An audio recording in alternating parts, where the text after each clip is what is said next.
Welcome friends, स्वागत है आपके अपने यूट्यूब चैनल टॉपर्स पाठशाला में। तो आज हम लोग बात करेंगे बहुपद के कुछ इम्पोर्टेंट क्वेश्चन जो आपके एग्जाम में बार बार आते हैं।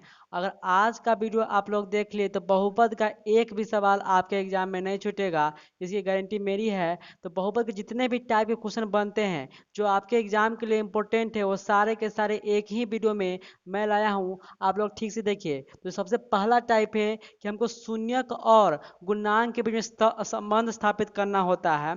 हमको कोई बहुपद दिया रहेगा, उस बहुपद का हमको शून्यक पहले पता करना होगा। शून्यक पता करने के बाद उसके गुणांक और शून्य के बीच हमको संबंध स्थापित करना पड़ेगा। इस प्रकार क्वेश्चन आपके एग्जाम में आते हैं। तो देखिए इस प्रकार क्वेश्चन हमको कैसे सोल्व करेंगे, तो सॉल्यूशन देखिए इसका।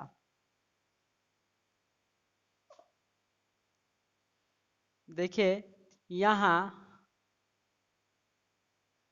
P इंटू एक्स बराबर क्या दिया गया है, दिया गया है, सॉरी यहाँ पर x के रूप में नहीं है, यहाँ पर t के रूप में है। इसीलिए हम लिखेंगे क्या कि P इंटू टी बराबर दिया गया है कि T square plus 7t plus 10।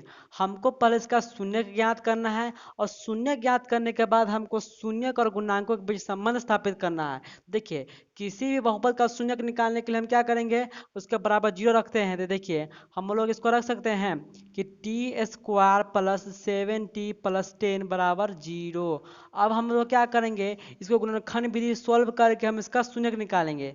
अब देखिए हमको 7t को हम इस प्रकार से तोड़ेंगे, पहले तो इसका गुना इसके साथ होगा। गुणनखंड विधि में देखिए कितना हो जाएगा, 10t स्क्वायर। अब 7t को हम इस प्रकार से तोड़ेंगे कि उसका गुना करके 10t स्क्वायर पुर जाए, और यह जोड़ या घटाव करके 7t पुर जाए। देखिए तो हम 7t को अगर 5t प्लस 2t अगर कर देंगे तो ये 5t plus 2t equal to 7t, और 5 दूनी 10 और टी गुने टी मतलब t स्क्वायर, मतलब गुना करते हैं तो 10t स्क्वायर पुर जाता है, और अगर जोड़ते हैं तो 7t पुर जाता है। तो इस प्रकार से इसको हमको तोड़ना पड़ेगा। इसके बाद 10 हो तो 10 लिखेंगे बराबर जीरो, ठीक है। इसके बाद क्या करेंगे, यहाँ पर देखिए इस दोनों में क्या कॉमन आपको नजर आ रहा था, यहाँ पर टी कॉमन लेंगे, एक टी बच गया, इसमें 5 आ गया, ठीक है। इसमें देखिए दो का पहाड़ा कॉमन हो रहा है, तो यहाँ पर दो कॉमन लेंगे, क्या बचेगा t+5। अब देखिए अब क्या हो रहा है कि इधर भी t+5 है और इधर भी t+5 है, तो इस दोनों में से t+5 कॉमन आ जाएगा। तो t+5 कॉमन आ जाएगा तो क्या बचेगा t+2 बराबर जीरो। अब देखिए अब देखिए एक बार क्या करेंगे, हम t+5 बराबर जीरो रखेंगे, और एक बार क्या करेंगे कि t+2 बराबर जीरो रखेंगे। हमको इसको जीरो के बराबर लाना है। अगर इसका मान जीरो हो जाएगा तो जीरो इंटू t+5 फिर भी जीरो पुर जाएगा, या इसका मान जीरो हो जाएगा फिर भी जीरो इंटू t+2 फिर भी जीरो पुर जाएगा। इसीलिए हम दोनों के बराबर जीरो रखते हैं, ठीक है। अब देखिए t बराबर क्या आ गया -5, और t बराबर क्या आ गया -2। तो देखिए इस प्रकार से दिए गए बहुपद का शून्य क्या क्या हो गया, -5 और -2। अब हम -5 और -2 से हम जो गुणांक होता है, गुणांक कौन कौन सा होता है, देखिए जैसे टी का गुणांक क्या हुआ है, यहाँ पर एक है, टी यहाँ पर टी स्क्वायर गुणांक एक है, टी का गुणांक क्या है 7 है, और यहाँ पर ये कांस्टेंट है, ये अचर पद है, ठीक है। तो हम देखो शून्यक और उसके गुणांक में संबंध कैसे स्थापित करेंगे। तो देखिए हमको शून्यक मिल गया, क्या क्या मिल गया शून्यक, एक -5 और -2। अब हम क्या करते हैं, दोनों शून्यों का योगफल निकालते हैं। अब अब देखिए शून्य का योग क्या हो जाएगा, शून्य का योग एक है -5 और प्लस -2 हो जाएगा, तो क्या हो गया -7 हो गया, शून्य का योग -7। इसके नीचे कुछ नहीं तो अपने मन से एक लिख सकते हैं। अब देखिए यहाँ पर -7 क्या है, 7 क्या है, यहाँ पर देखिए 7 क्या है, ये टी का गुणांक है, ठीक है। जो 7 क्या लिखेंगे, टी का गुणांक। और यहाँ पे एक क्या है, एक किसी संख्या के आगे कुछ नहीं रहता है, मतलब एक है। यहाँ पर टी स्क्वायर का गुणांक, तो ये किसका गुणांक है, टी स्क्वायर का गुणांक। लेकिन देखिए यहाँ पर माइनस है, तो इसीलिए यहाँ पर हम क्या लगाएंगे, माइनस लगाएंगे, ठीक है। तो ये हो गया आपका संबंध स्थापित हो गया कि शून्यक और शून्य के गुणांक के बीच संबंध स्थापित हो चुका है। अब हम एक और तरीका से कर सकते हैं, द्विघात बहुपद में क्या होता है, शून्य का गुणनफल भी प्राप्त कर सकते हैं। अब देखिए क्या हो गया -5 गुने -2 के बराबर क्या हो जाएगा -10, सॉरी माइनस माइनस +10 होएगा। अब देखिए इसके नीचे हम लिख सकते हैं 1। अब यहाँ पर देखिए 10 क्या है, 10 अचर पद है ना, 10 अचर पद। यहाँ पर लिखेंगे अचर पद, और एक क्या है, और एक टी स्क्वायर का गुणांक है, तो टी स्क्वायर का गुणांक। तो इस प्रकार के क्वेश्चन को हम लोग ऐसे ही सॉल्व करेंगे। शून्यक और उसके गुणांकों को संबंध स्थापित करने वाला क्वेश्चन आएंगे, तो इस प्रकार क्वेश्चन को इस प्रकार से सॉल्व करेंगे। अगर आप लोग इस प्रकार सॉल्व करेंगे तो आपको पूरा एम पूरा नंबर मिलेगा। अब देखिए इस क्वेश्चन को कैसे सॉल्व करेंगे। तो ये क्वेश्चन जो आपके बोर्ड में 2015 में आ चुका है, ठीक है। तो ये क्वेश्चन आप लोग ध्यान से देखिए, इस साल के लिए भी ये क्वेश्चन बहुत ही इंपॉर्टेंट है। तो इस क्वेश्चन में देखिए क्या क्या दिया गया है। इस क्वेश्चन में हमको द्विघात बहुपद का शून्यक का योग और द्विघात बहुपद का शून्य का गुणनफल दिया गया है। तो हमको क्वेश्चन बोल रहा है कि द्विघात बहुपद पता करने के लिए जब उसका योग और उसका गुणनफल हमको दे दिया गया है प्रश्न से ही। तो देखिए इस प्रकार क्वेश्चन सॉल्व करने का हम दो तरीका से सॉल्व करेंगे। एक तरीका होगा जो आपके ऑब्जेक्टिव बनाने में चुटकी में बना देगा ऑब्जेक्टिव, और दूसरा का तरीका जो होगा वो 2 नंबर के, अगर आपके एग्जाम में आता है 2 नंबर में वो क्वेश्चन है तो आप लोग उस विधि से बनाइएगा। अगर ऑब्जेक्टिव में आता है तो आप लोग जो हम दूसरा विधि बताएंगे उससे बनाइएगा, ठीक है। तो देखिए सबसे पहले हम क्या करते हैं, देखिए यहाँ जो क्वेश्चन दिया रहेगा उसको लिखेंगे शून्य का योगफल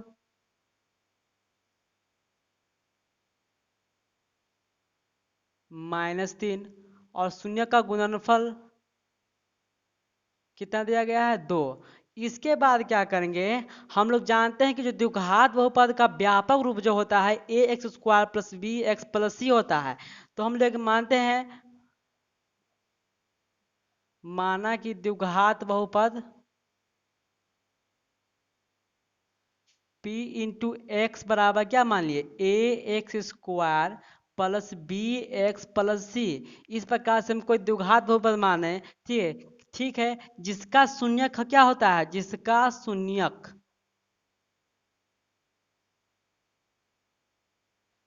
अल्फा एवं बीटा है, ठीक है। देखिए तो अल्फा एवं बीटा उसको शून्य के किसी द्विघात बहुपद जो ax² + bx + c के। अब देखिए हमको शून्य का योगफल दिया गया है, हम लोग माने हैं शून्य का अल्फा और बीटा, तो शून्य का योगफल मतलब अल्फा प्लस बीटा। हम लोग फॉर्मूला क्या जानते हैं -b/a। क्या फॉर्मूला होता है अल्फा प्लस बीटा, मतलब शून्य का योगफल क्या होता है -b/a। और क्वेश्चन से दिया गया कितना के दिया गया है -3, ठीक है। इसके नीचे कुछ नहीं तो अपने में से एक लिख सकते हैं। तो यहाँ से देखिए हम लोग क्या निकासी है, यहाँ के बी माइनस से माइनस कैंसिल हो गया, मतलब कि बी बराबर यहाँ आ गया 3, ठीक है, और ए बराबर कितना आ गया 1। तो इस प्रकार से बी बराबर 3 और ए बराबर 1 आ गया है। अब देखिए हम लोग शून्य का गुणनफल जानते हैं कि अल्फा इंटू बीटा बराबर c/a। और प्रश्न से कितना दिया गया है 2 दिया गया है, तो 2/1 लिखेंगे। तो यहाँ पर c बराबर कितना हो गया, तो यहाँ पर c बराबर 2 हो गया, और a बराबर कितना हो गया 1 हो गया। अब देखिए जो हम द्विघात बहुपद माने हैं ax² + bx + c, वहाँ पर हम a b c का मान रख देंगे। अब देखिए इसीलिए p इंटू एक्स कितना हो जाएगा, एक जगह पर रखेंगे 1 × x² + b के जगह पर कितना रखेंगे, b के जगह पर रखेंगे 3 × x, और c के जगह पर कितना रखेंगे 2। तो इस प्रकार से हमारा बहुपद आ गया x² + 3x + 2। तो ये जो क्वेश्चन आपके एग्जाम में अगर 2 नंबर में आता है तो हम इस तरीका से बनाएंगे। अगर आपके एग्जाम में अगर ऑब्जेक्टिव में आता है इस प्रकार का क्वेश्चन, तो आप लोग दूसरा विधि से बनाइएगा जो मैं आपको बता जा रहा हूँ।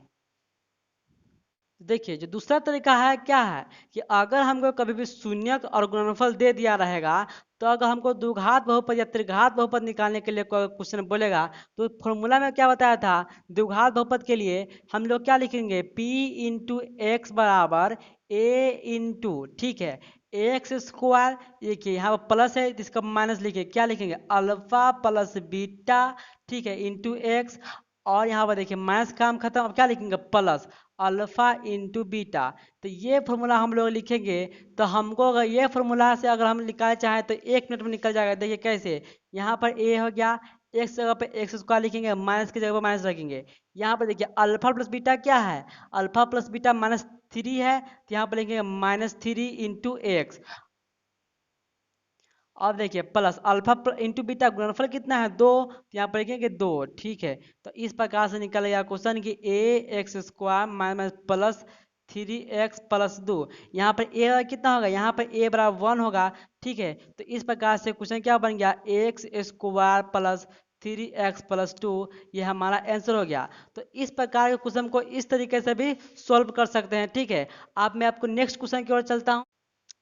अब देखिए इस प्रकार का क्वेश्चन ऑब्जेक्टिव में आपको देखने को मिल जाएगा कि क्या बोलेगा कि इस प्रकार कोई फिगर दे दिया रहेगा और आपको बोलेगा कि इसमें वास्तविक शून्यकों की संख्या कितनी है।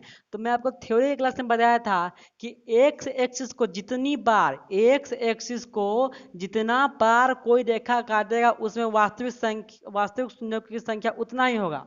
जैसे फिगर इसमें देखिए, इसमें एक्सिस क्यों है, ये वाला हुआ और ये हुआ वाई एक्सिस, इसमें एक्स एक्सिस ये हुआ और ये हुआ वाई एक्सिस, इसमें एक्स एक्सिस ये, एक्स एक्सिस ये और वाई एक्सिस ये। तो देखिए एक्स एक्सिस को जो जब कितने बार जो काटता है, देखिए कितने पॉइंट पर काट रहा है, 1 पॉइंट, 2 पॉइंट, 3 पॉइंट और 4 पॉइंट। तो यहाँ पर 4 पॉइंट पर काट रहा है, तो इसमें वास्तविक शून्यकों की संख्या कितना हुआ, 4 हुआ। इसमें देखिए कितने पॉइंट पर काट रहा है, सिर्फ और सिर्फ एक्स एक्सिस को कितने पॉइंट पर काट रहा है, देखिए एक ही पॉइंट पर काट रहा है। y को हमको नहीं कंसीडर करना, सिर्फ और सिर्फ x को। यहाँ पर वास्तविक शून्य की संख्या 1 हुआ। यहाँ पर देखिए 1 पॉइंट, 2 पॉइंट और 3 पॉइंट, अगर यहाँ पर काट नहीं रहा मतलब कि टेंजेंशियल है, स्पर्श भी है, फिर भी वो शून्यक में आ जाएगा। तो इसमें क्या हो गया, इसमें 3 शून्यक है। इसमें कितना शून्यक है, 1 और 2। तो इस प्रकार से हम लोग शून्यक पता कर सकते हैं, बहुत ही सिंपल है। ठीक है, देखिए फोर्थ टाइप का क्वेश्चन है कि अगर कोई आपको बहुपद दे दिया रहेगा, उस बहुपद का हमको 2 शून्यक या 3 शून्यक कितने भी शून्यक दे सकते हैं, उसके अलावा भी अगर हमको कोई शून्यक पूछेगा तो हम कैसे इसको सोल्व करेंगे। देखिए तो इस प्रकार का क्वेश्चन सोल्व करने के लिए हम लोग क्या करेंगे, सबसे पहले देखिए यहाँ पर +2 और -2 दिया गया है, x square plus 2x cube minus 7x square minus 8x plus 12 के कितना शून्यक दिया गया है। अब शून्यक दिया गया है, हम जानते हैं कि अगर शून्यक होता है तो वो किसी बहुपद का गुणनखंड भी होता है। देखिए यहाँ पर हम लिखेंगे, सोल्यूशन करते हैं। यहाँ +2 एवं -2, x square plus 2x cube minus 7x square minus 8x plus 12 के शून्यक है। इसीलिए x -2 इंटू एक्स प्लस 2 दिए गए बहुपद के गुणनखंड होंगे। ठीक है, मतलब कि x-2 और x+2 जो होंगे दिए गए बहुपद के गुणनखंड होंगे। हम इसको लिख सकते हैं इस प्रकार से भी कि एक्स स्क्वायर -4।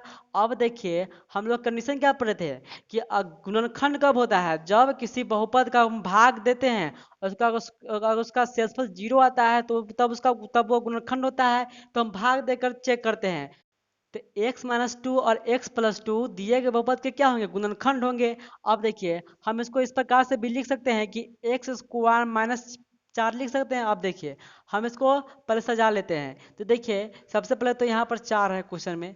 अब देखिए इसको हम लोग लिख लेते हैं सबसे पहले सबसे हाईएस्ट पावर, सॉरी यहाँ पर सजा हुआ पहले से ही है, तो लिखेंगे क्या, एक्स के power 4 plus 2x³ minus 7x square minus 8x plus 12। देखिए गुणनखंड होगा तो इसका शेषफल पक्का शून्य होगा। देखिए हम लोग उसको सॉल्व करते हैं, तो हम लोग आप लोगों को भाग आता ही होगा, नहीं आता हो तो फिर मैं बता देता हूँ। देखिए सबसे पहले क्या करेंगे कि जो पहला टर्म है x के पावर 4 उसको हम लोग ऊपर लिखेंगे, और जो से भाग देना है एक्स स्क्वायर से भाग देना है, पूरा टर्म नहीं लिखना है, सिर्फ और सिर्फ जो पावर वाला है उसको ही लिखेंगे। एक्स के पावर 4 एक्स के स्क्वायर से गुना करेंगे। यहाँ पर 2 पावर से ये पावर कट जाएगा, बच गया 2, बचे कितना, सिर्फ और सिर्फ एक्स के पावर 2 बचा। तो हम ये लेंगे यही एक्स के पावर 2 यहाँ पर लिखेंगे। अब ये एक्स के पावर 2 से हम लोग गुना करेंगे इसमें और इसमें, तब इसमें गुना करते हैं तो एक्स के पावर 4 हो जाता है, और इसमें गुना करते तो -4x स्क्वायर, तो यहाँ पर एक्स स्क्वायर वाला तो यहाँ पर लेंगे -4x स्क्वायर। इसके बाद क्या करते हैं, साइन चेंज, यहाँ प्लस है तो माइनस, माइनस है तो प्लस। अब देखिए ये माइनस प्लस कैंसिल हो गया, यहाँ पर प्लस 2x³ बच गया, 2x³ यहाँ पर माइनस प्लस घट जाएगा, मतलब कि 3x² माइनस 8x प्लस 12। और फिर देखिए हम लोग क्या करेंगे कि 2x³ को लिखेंगे और इसके बाद जो पावर वाला है उसको लिखेंगे, मतलब कि x² को लिखेंगे। यहाँ पर 2 से कट गया, बच गया 1 बच गया, सिंपल से ही। तो 2x यहाँ पर लिखेंगे क्या, +2x, और ये 2x से गुना करेंगे इसमें, तो कितना हो जाएगा 2x³ माइनस 4, सॉरी 4 दूनी 8x, यहाँ पर लिखेंगे क्या -8x लिखेंगे इसके सामने, और यहाँ पर हम लोग उसको सोल्यूशन करते हैं। देखिए माइनस प्लस ये कैंसिल, ये कैंसिल, बचिए क्या -3x² प्लस 12। अब हम क्या करेंगे, तो -3x² को लिखेंगे -3x² बट्टे x², यहाँ पर x² से x² कैंसिल, बच गया सिर्फ और सिर्फ -3, तो यहाँ पर लिखेंगे -3। ठीक है, अब इस -3 से गुना करेंगे इसमें, तो -3x² माइनस माइनस प्लस और 4×3=12। देखिए तो इस प्रकार से हमारा सॉरी शेषफल कितना बचा, 0। तो ये गुणनखंड है, मतलब कि इसका शेषफल 0 होगा ही। अब देखिए हम लोग क्या करते हैं, इसके बाद जब इतना हो जाने के बाद हम लोग क्या करते हैं, देखिए किसी भी ये क्या होगा, इसके बराबर लिखें क्या, ये दिस इंटू दिस होगा प्लस शेषफल, तो ये होता है फॉर्मूला। अब देखिए हम लोग क्या करते हैं, लिखेंगे क्या, x⁴ प्लस 2x³ भाग एल्गोरिथम से भाजक बराबर भाजक गुने भागफल प्लस शेषफल, तो 2x⁴ 2x³ minus 7x² minus 8x plus 12 बराबर क्या लिखेंगे, आप लोग इसको उतार लिए होंगे, इसको मैं इरेज कर रहा हूँ।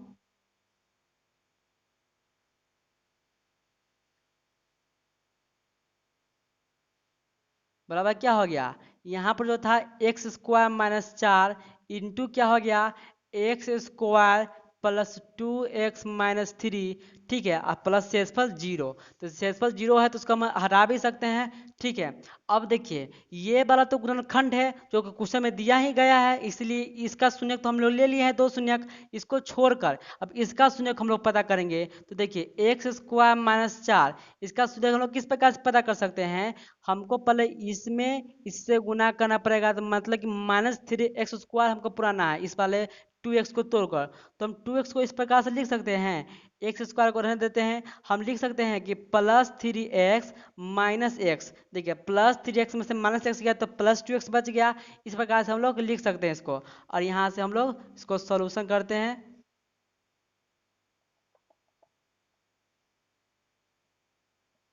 x² माइनस 4, और यहाँ पर देखिए इसमें क्या कॉमन मिल गया, x कॉमन मिल गया, तो x प्लस 3, और यहाँ पर -1 कॉमन मिल गया, तो x plus 3।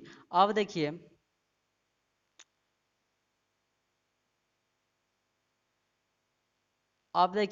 x minus 1 x plus 3, यहाँ पे x प्लस 3 कॉमन आ गया।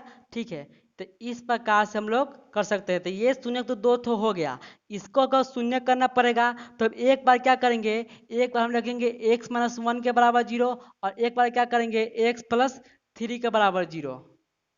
तो एक शून्य क्या हो गया, 1, और एक शून्य क्या हो गया -3।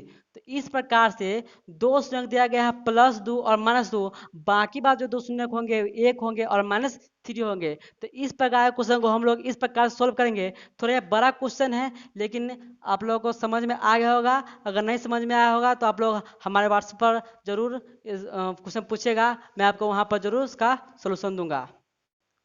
तो ये इस क्वेश्चन में देखिए हमको दिया गया है कोई त्रिघात बहुपद, जिसके हमको 3 शून्यक दिए गए हैं, a माइनस बी, ए और a प्लस बी। तो हमको a और b का मान निकालना है। तो देखिए हम लोग क्या आप कैसे निकालेंगे, सबसे पहले तो हमको त्रिघात बहुपद दिया गया है, इसके 3 शून्यक दिया गया है। अब हम देखिए हम लोग जानते हैं कि शून्यकों का योगफल, तो देखिए शून्यकों का योगफल क्या होगा, शून्यकों का योगफल क्या होता है, -b/a, -b/a, बी की जगह कितना है -3a, सॉरी सॉरी हाँ -3 है और एक जगह पे कितना है, 1 है। अब देखिए शून्यकों का योगफल, एक शून्यक है a माइनस बी प्लस दूसरा शून्यक है a, तीसरा शून्यक है a प्लस बी। तो इस प्रकार से क्या हो गया, -3। अब देखिए ये प्लस ये माइनस बी है और ये प्लस बी है, कैंसिल हो जाएगा। मतलब कि इस प्रकार से 3a बराबर -3, तो a बराबर कितना हो गया, -1। तो हम लोग a बराबर निकाल लिए -1। और हमको निकालना है b का मान। आप करेंगे दो दो करके, दो दो करके शून्यकों का योगफल, दो दो करके शून्यकों का योगफल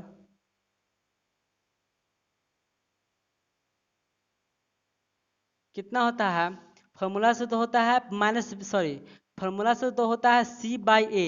तो c की जगह पर कितना दिया गया है, तो c की जगह पर दिया गया है 1 और एक की जगह पर भी दिया गया है 1। क्या करते हैं, दो दो करके शून्यकों का योगफल, दो दो करके शून्यकों का योगफल। तो एक शून्यक है a माइनस बी गुणे a प्लस दूसरा शून्यक है a into A plus B. फिर करेंगे क्या कि a minus B into A plus B.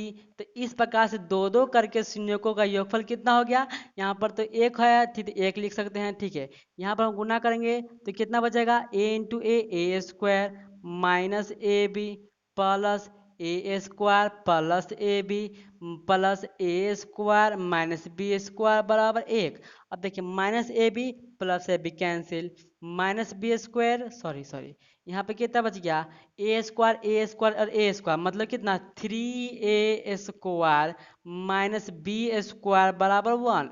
यहाँ पर 3 × 3 ए का मान कितना भी निकला है, ए का मान निकला है -1 का स्क्वायर माइनस बी का स्क्वायर -1, तो -3 हो गया। और सॉरी यहाँ पर तो प्लस हो जाएगा ना, और माइनस बी का स्क्वायर बराबर 1। देखिए माइनस बी स्क्वायर बराबर कितना हो गया, -3 तो प्लस जाएगा तो माइनस में चला जाएगा, मतलब कि -2 और यहाँ से माइनस माइनस कैंसिल। तो यहाँ पर बी बराबर क्या हो गया, √2, ठीक है, प्लस माइनस √2। तो इस प्रकार से हम लोग ए और बी का मान पता कर सकते हैं। तो देखिए ये इस क्वेश्चन में हमको कोई द्विघात बहुपद दिया गया है जिसका शून्यक है, और यदि अल्फा बीटा उसका शून्यक है और अल्फा माइनस बीटा बराबर 1 हो तो के का मान पता हमको करना है। मतलब कि हमको कोई द्विघात बहुपद दिया गया है, इसमें के का मान हमको पता करना है कब, जब हमको अल्फा माइनस बीटा का मान दिया गया है, जहाँ अल्फा बीटा दिया गया द्विघात बहुपद का क्या है, शून्यक है। देखिए हम लोग पहले लिखते हैं बहुपद क्या दिया गया है, तो बहुपद आपको दिया गया है एक्स स्क्वायर -7x प्लस के। इस प्रकार क्वेश्चन आपका ऑब्जेक्टिव में पूछे जा सकते हैं, ठीक है। तो आप लोग उसको ठीक से देखिए, तो p into x square -7x plus के को दिया गया है। अब देखिए अल्फा और बीटा इसके शून्यक है, हमको प्रश्न से कितना दिया गया है कि अल्फा माइनस बीटा बराबर 1 दिया गया है। हम तो जानते हैं कि शून्यों का योगफल कितना होता है द्विघात बहुपद में, तो अल्फा प्लस बीटा बराबर -b/a। बी की जगह कितना है -7 और एक जगह कितना है 1। तो देखिए तो यहाँ पर बी की जगह कितना हो गया, -7 से माइनस कर गया, बी की जगह कितना बच गया +7। तो यहाँ पर हम लोग लिख सकते हैं कि अल्फा प्लस बीटा बराबर बच गया क्या है 7, सिर्फ और सिर्फ 7। हमको दिया गया है कितना, हमको दिया गया है अल्फा माइनस बीटा बराबर 1। हम लोग दोनों समीकरण को, इसको समीकरण 1 मान लेते हैं, इसको समीकरण 2 मान लेते हैं। अब दोनों समीकरण सोल्व करते हैं, तो देखिए दोनों को हम ऐड करेंगे तो 2 अल्फा ये कैंसिल हो जाएगा बराबर 8। तो अल्फा बराबर कितना हो जाएगा, तो अल्फा बराबर आ गया 4। तो ठीक है, इस प्रकार से हम अल्फा का मान निकाल सकते हैं। अब हमको क्या देखिए, अब जो अल्फा आया, सब देखिए ये जो अल्फा आया ये दिए गए द्विघात बहुपद का क्या होगा, शून्यक होगा।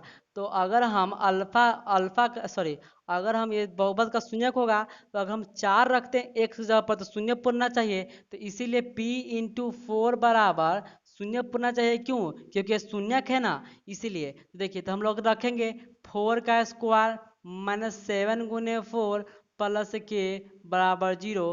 तो 4 चौका 16 -28 प्लस के बराबर 0। देखिए 16 में से 28 कितना बच गया 12। तो के -12 प्लस के बराबर 0। तो के बराबर कितना हो गया +12। तो इस प्रकार से हम लोग के का मान पता कर सकते हैं। तो ये इस प्रकार क्वेश्चन आप ध्यान देखिएगा कि इस प्रकार क्वेश्चन आपका ऑब्जेक्टिव में आ सकता है। तो आज के लिए बस इतना ही। तो आई होप आप लोगों का ये लेक्चर अच्छा लगा होगा। आप लोग वीडियो को लाइक शेयर और सब्सक्राइब जरूर कीजिएगा। तो आज के लिए बस इतना ही। Thank you.